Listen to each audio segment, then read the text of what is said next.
Empecemos con el ejemplo 2. Se tira de una cuerda atada a un trineo de 7,5 kilogramos de masa sobre una superficie horizontal sin fricción. Se aplica a la cuerda una fuerza constante de 21 newton. Hallar la aceleración del trineo. Bueno, acá me fijo qué datos me da el problema, me da la masa del trineo.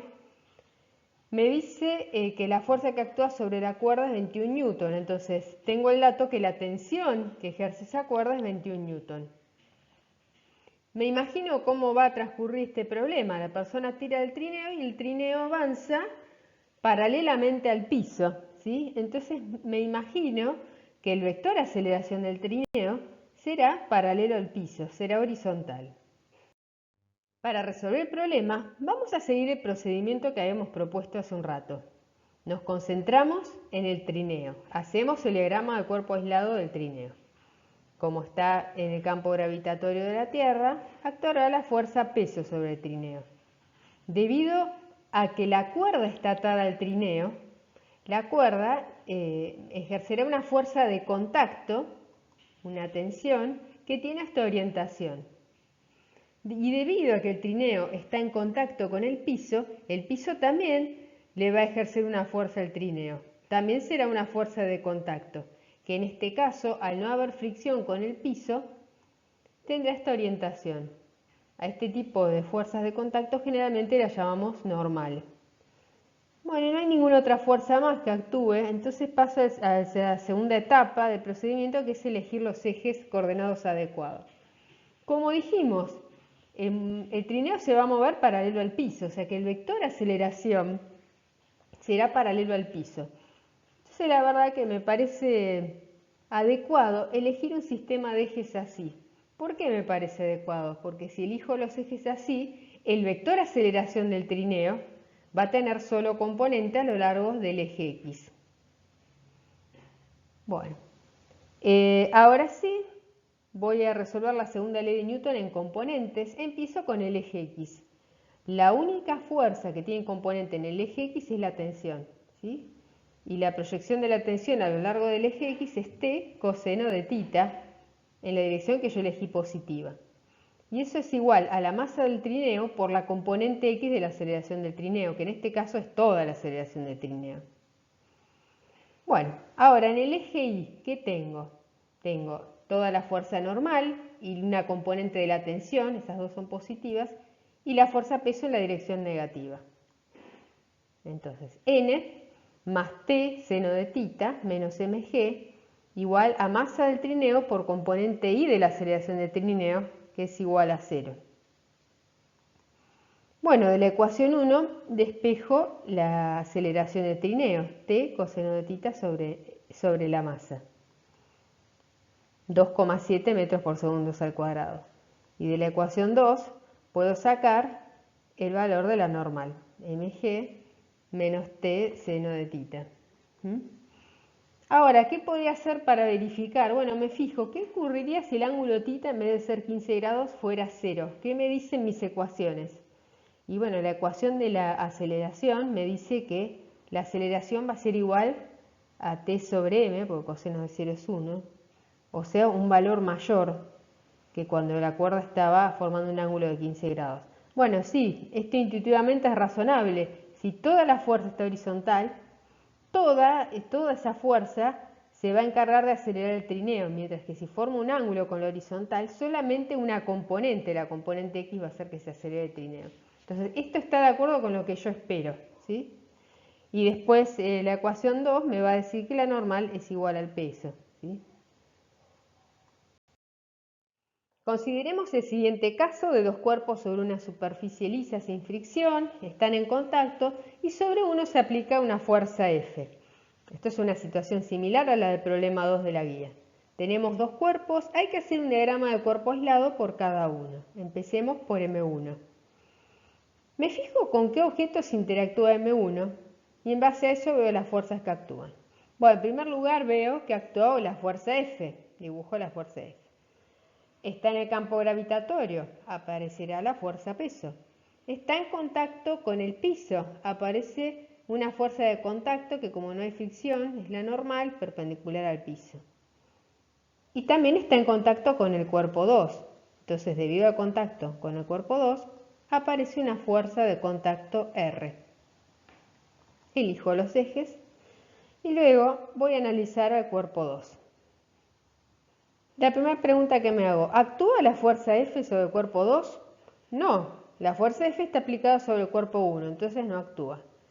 Entonces uno podría decir, ¿pero qué? ¿No afecta? Sí, sí, va a afectar. Ahora vamos a ver cómo. Bueno,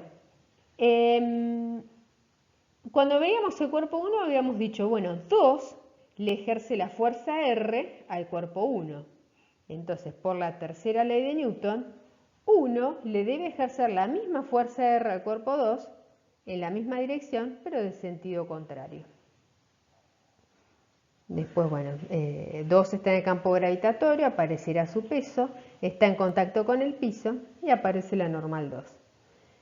Claramente en el valor de R va a afectar la intensidad o el valor de la fuerza F. ¿Sí? No es que no depende, pero la fuerza F no está aplicada al cuerpo 2. ¿Sí?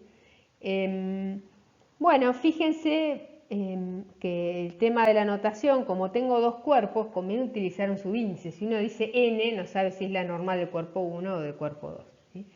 Bueno, terminen de resolver ustedes. Acá me faltarían los ejes.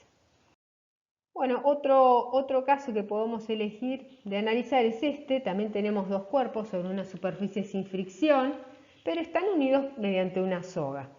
Cuando analizamos el cuerpo 1, vemos que las fuerzas que actúan sobre el cuerpo 1 son su peso, la normal y la tensión que ejerce la cuerda, que está en la misma dirección que la cuerda.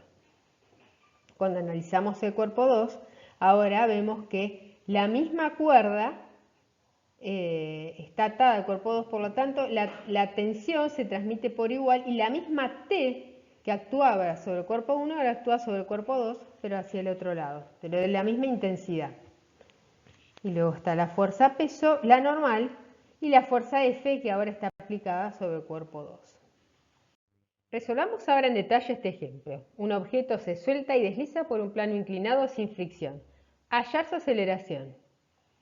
Bueno, lo primero que tengo que hacer es el diagrama del cuerpo aislado del objeto. Debido al contacto entre el objeto y el plano inclinado, sobre el cuerpo se va a ejercer una fuerza de contacto normal que va a ser perpendicular al plano inclinado, ya que no hay fricción. Por estar en el campo gravitatorio va a estar la fuerza peso.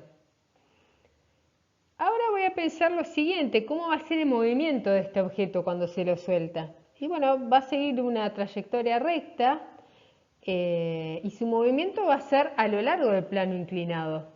Su aceleración va a ser a lo largo del plano inclinado. Entonces, esta aceleración me sugiere que utilizar unos ejes coordenados con esta orientación me va a resultar útil. ¿Por qué me va a resultar útil? Porque así el vector aceleración solamente tiene componente X y no tiene componente Y. Bueno, para la segunda ley de Newton me fijo qué fuerzas hay a lo largo del eje X. Solamente una componente del peso, mg seno de tita. Y eso es igual a masa por componente X de la aceleración, que sería toda la aceleración. En J tengo toda la normal en la dirección positiva y la otra componente del peso en la dirección negativa. Eso es igual a masa por componente I de la aceleración, que dijimos que esa es 0, por lo tanto, esto es igual a 0. De la primera expresión, puedo despejar ya el valor de la aceleración, que es g seno de tita. Fíjese que interesante que es que acá se simplificó la masa. O sea que todos los objetos se van a deslizar con la misma aceleración a lo largo de un plano inclinado sin fricción, independientemente de su masa. Bueno, y de la otra expresión puedo sacar el valor de la normal, smg coseno de tita. Bueno, como un pequeño chequeo de esta ecuación, veamos en la aceleración. Uno, independientemente de las cuentas, ¿qué espera que ocurra si aumenta el ángulo del plano inclinado? Y que la aceleración sea mayor. Bueno, ¿y qué nos dice esta expresión? Y sí, justamente g seno de tita, cuanto mayor es el ángulo tita, mayor es el valor de la aceleración. Y como caso extremo, ¿qué pasaría si el ángulo tita fuera igual a 0? Si el ángulo tita es 0, el plano es totalmente horizontal y la aceleración me da 0, que es lo que esperaba, y la normal me da igual a m por g. Bueno, recién lo resolvimos así el problema, pero tampoco habría problema si dibujamos las fuerzas y elegimos otra orientación de los ejes, como estoy mostrando acá. Se puede resolver sin ninguna dificultad. Hay que tener cuidado que en este caso, si elegimos esta orientación de los ejes, bueno, el vector aceleración va a tener componente x y también componente y. O sea, cuando hago la sumatoria de fuerzas, ninguna de las dos va a ser igual a 0.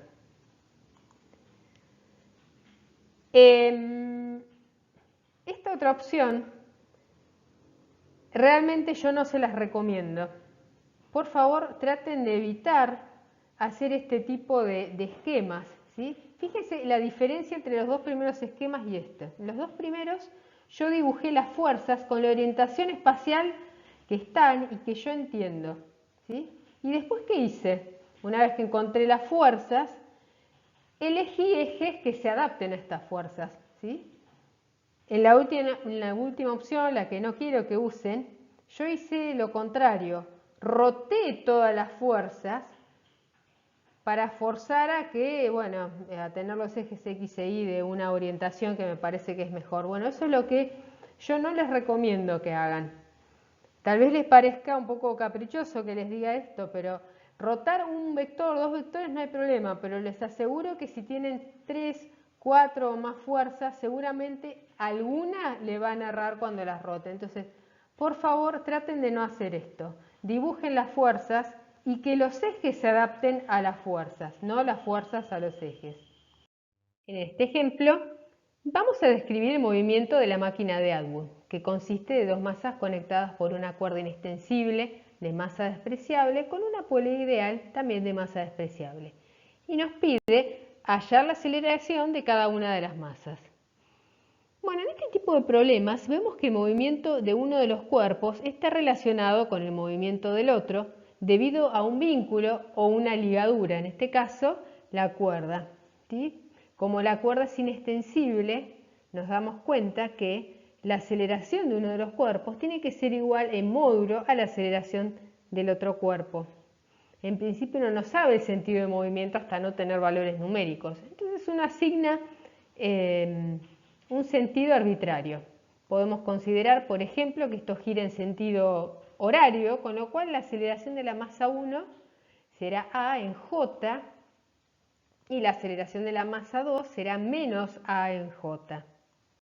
Comenzamos con el diagrama de cuerpo aislado para el cuerpo 1. Como está en contacto con la cuerda, sobre M1 se ejercerá una tensión T. Como está en el campo gravitatorio, estará la fuerza peso. Ahora la segunda ley de Newton en componentes. Elegí el eje Y con sentido positivo hacia arriba, entonces en J tengo T menos M1 por G es igual a masa del cuerpo 1 por aceleración del cuerpo 1. Donde recordamos que la aceleración del cuerpo 1 la escribo como A en J, entonces esto me queda T menos M1G igual a M1 por A. Puedo despejar T, me queda que es M1 por A más G. Antes de pasar al diagrama de cuerpo aislado del otro cuerpo, voy a tener en cuenta que la cuerda, ya lo tuvimos en cuenta, en realidad la cuerda a la que están unidos 1 y 2 es la misma. Esta cuerda pasa a través de la polea, pero como consideramos que la polea es sin masa, y la cuerda también sin masa, vamos a considerar que la tensión se va a transmitir igual al cuerpo 2, o sea que la tensión a la cual está sometido el cuerpo 1 va a ser igual a la tensión a la cual está sometido el cuerpo 2. La llamamos T. Bueno, también el cuerpo 2 estará sometido a la fuerza peso. Y la segunda ley de Newton nos dice que T menos M2G es igual a M2 por aceleración del cuerpo 2. Donde habíamos dicho que la aceleración del cuerpo 2 la vamos a escribir como menos A en J. Entonces esto me queda así.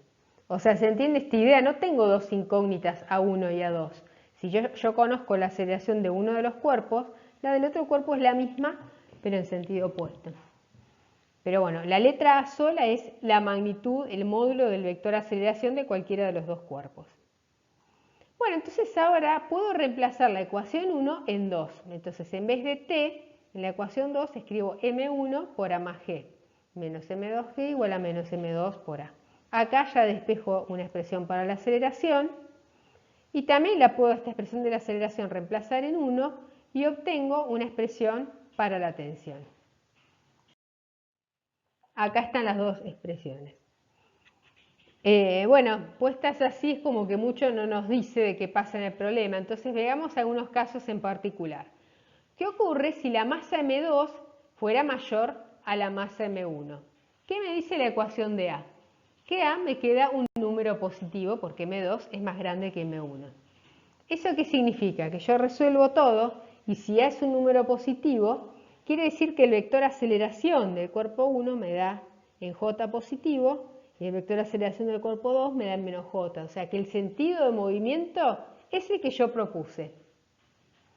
Ahora, si me dan los valores numéricos y M2 es más chico que M1, la expresión para A me queda un número negativo.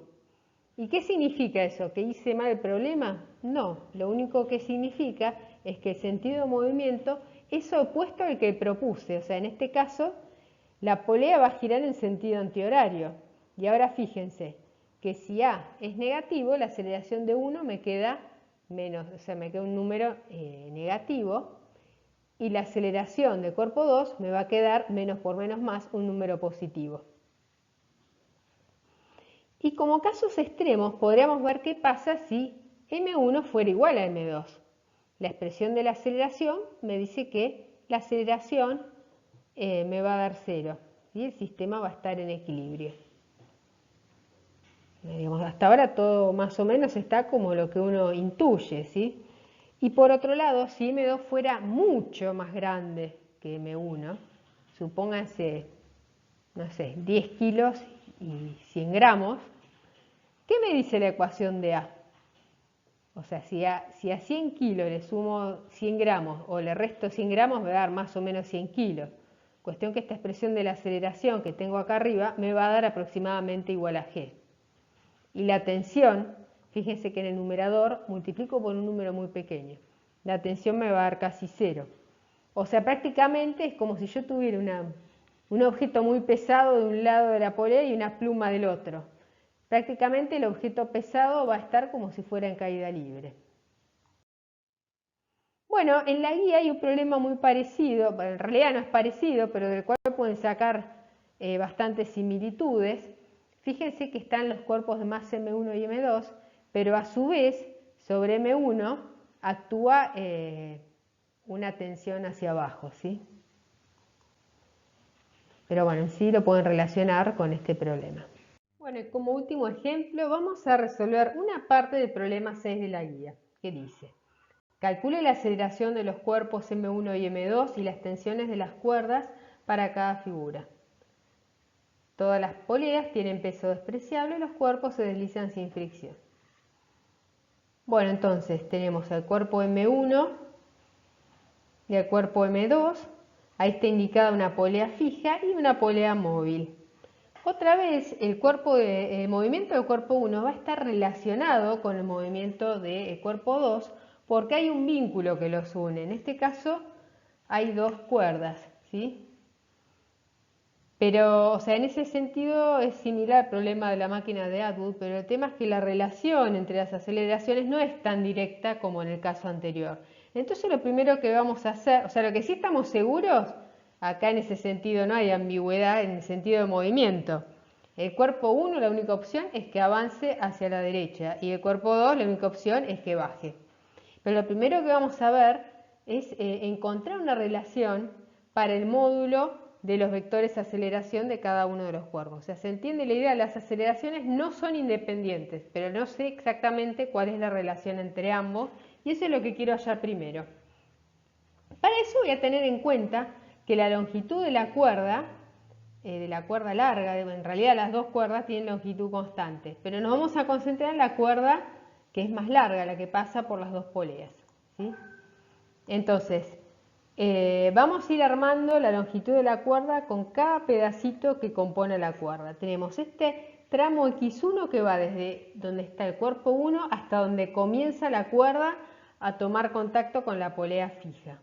Entonces la longitud de la cuerda total va a ser x1 más. ¿Qué otro tramo viene? Bueno, ahora la parte de la cuerda que está tocando a la polea fija. Entonces le ponemos más L1. Después viene el tramo de cuerda que va desde donde deja de tener contacto con la polea fija hasta donde empieza a tomar contacto con la polea móvil, que acá lo indicamos como X2. Bien, después viene un tramo de cuerda que toca la polea móvil, L2, más todo este tramo que sería X2 más un tramo B, ¿sí? Que va desde donde deja de tocar la cuerda, la polea fija, hasta el techo. Bueno, entonces todo esto sumado me da la longitud total de la cuerda. Fíjense que en esta expresión, ¿qué pasa cuando avanza M1? X1 disminuye. ¿Y qué pasa con X2? X2 aumenta. Pero las otras cantidades, L1, L2 y B, no van a cambiar, son constantes. Entonces voy a reescribir esto. Fíjense que X2 me aparecía dos veces, entonces me queda que L es X1 más 2X2 más todos estos términos constantes. Entonces yo sé que la longitud de la cuerda es constante. Lo que voy a hacer ahora es derivar con respecto al tiempo esta expresión. Bueno, la derivada de L con respecto al tiempo me tiene que dar 0. Entonces 0 me queda igual a x.1 más 2 veces x.2. Bueno, analicemos un poco qué es x.1. Si miro ahí el dibujo, x1 es una longitud que va desde donde la cuerda deja de tocar a la polea fija hasta donde está el cuerpo 1. En definitiva, x.1 me da idea de la velocidad con que se va a mover el cuerpo 1. Y x.2, si miramos el dibujo, me da idea de la velocidad con que se va a mover el centro de la polea móvil. Pero fíjense que en el centro de la polea móvil está la cuerda que está unida a M2. Es como que todo eso va bajando en conjunto con una misma aceleración. Entonces, en definitiva, x.2 me va a dar idea de la velocidad con que se mueve M2. Y bueno, ¿qué me dice esto? Me está diciendo que el cuerpo 2 se va a mover con una velocidad igual a la mitad de la velocidad con que se mueve 1. Derivo otra vez y x2.1 ahora me va a dar idea del módulo de la aceleración del cuerpo 1. Y x2.2 me da idea de la aceleración, del módulo de la aceleración del cuerpo 2. Bueno, y acá yo obtuve lo que quería. Llego a la conclusión que el módulo de la aceleración del cuerpo 1 va a ser el doble del módulo de la aceleración del cuerpo 2. Y a la aceleración del cuerpo 1 la voy a anotar con el escalar a. Entonces, a partir de esta relación, yo podría escribir el vector aceleración del cuerpo 1 como a en la dirección del versor y. Entonces, el vector aceleración del cuerpo 2 va a ser menos a sobre 2 en j. Ahora sí, voy a empezar a hacer los diagramas de cuerpo aislado de cada uno de los cuerpos. Para el cuerpo 1 tengo la tensión a lo largo del eje X, la normal y el peso. Entonces, orienté los ejes de esta manera, los ejes X, Y. Entonces, la segunda ley de Newton, en el eje X me queda T es igual a M1 por aceleración del cuerpo 1. Y lo escribimos como M1 por A. Y en J, N menos M1G igual a 0. Bueno, recuerden que el enunciado me pedía la tensión de cada cuerda, ¿sí? En este caso no nos va a alcanzar las ecuaciones si planteamos solo diagrama de cuerpo aislado para M1 y M2. Vamos a necesitar ver qué pasa con la polea móvil. ¿Sí? Acá dibujo la polea móvil. Fíjense que en este problema están involucradas dos cuerdas. ¿Sí? Una tiene una tensión que llamamos T, ¿sí? Que pasa por la polea móvil por estos dos extremos, digamos, ¿sí? Entonces tengo dos veces la tensión T hacia arriba. Por otro lado, en el centro de la polea hay otra cuerda que va a ejercer otra tensión. Entonces tengo que utilizar otra letra, la llamaremos T'. La polea, dijimos que estamos aproximando acá que las poleas son sin masa, entonces cuando aplico la segunda ley de Newton a la polea, la fuerza peso de la polea la desprecio y voy a tener 2 veces T en la dirección positiva y T' en la dirección negativa. Y tendría que igualarlo esto a masa de la polea por aceleración de la polea. La polea está acelerada, pero como la masa es cero, lo mismo que pasaba en el primer ejemplo que vimos con el nudo. Como no tiene masa, igualmente, aunque este objeto está acelerado, la sumatoria de fuerzas las hacemos igual a cero. Entonces llego a la relación entre las dos tensiones. T' es 2 veces T. Y ahora sí, hago el diagrama de cuerpo aislado para M2, donde la tensión que actúa es la que yo llamé T', ¿sí? Y a su vez estará la fuerza peso de cuerpo 2. Cuando planteo la segunda ley de Newton, en J me va a quedar T' menos M2G igual a masa de cuerpo 2 por aceleración de cuerpo 2, pero dijimos que la aceleración de cuerpo 2 no es independiente de la de 1, y aquí habíamos puesto que es menos A sobre 2 en J, entonces me queda T' menos M2G igual a menos M2 por A sobre 2. Bueno, acá fíjense que si tenemos en cuenta estas tres ecuaciones, tenemos tres ecuaciones con tres incógnitas. Tensión T, aceleración A y T'. Y acá podemos resolver este sistema de ecuaciones, terminar de resolver el problema, que se los dejo para que lo terminen ustedes. Bueno, y con esto ya de la guía dinámica pueden hacer hasta el problema 6 inclusive.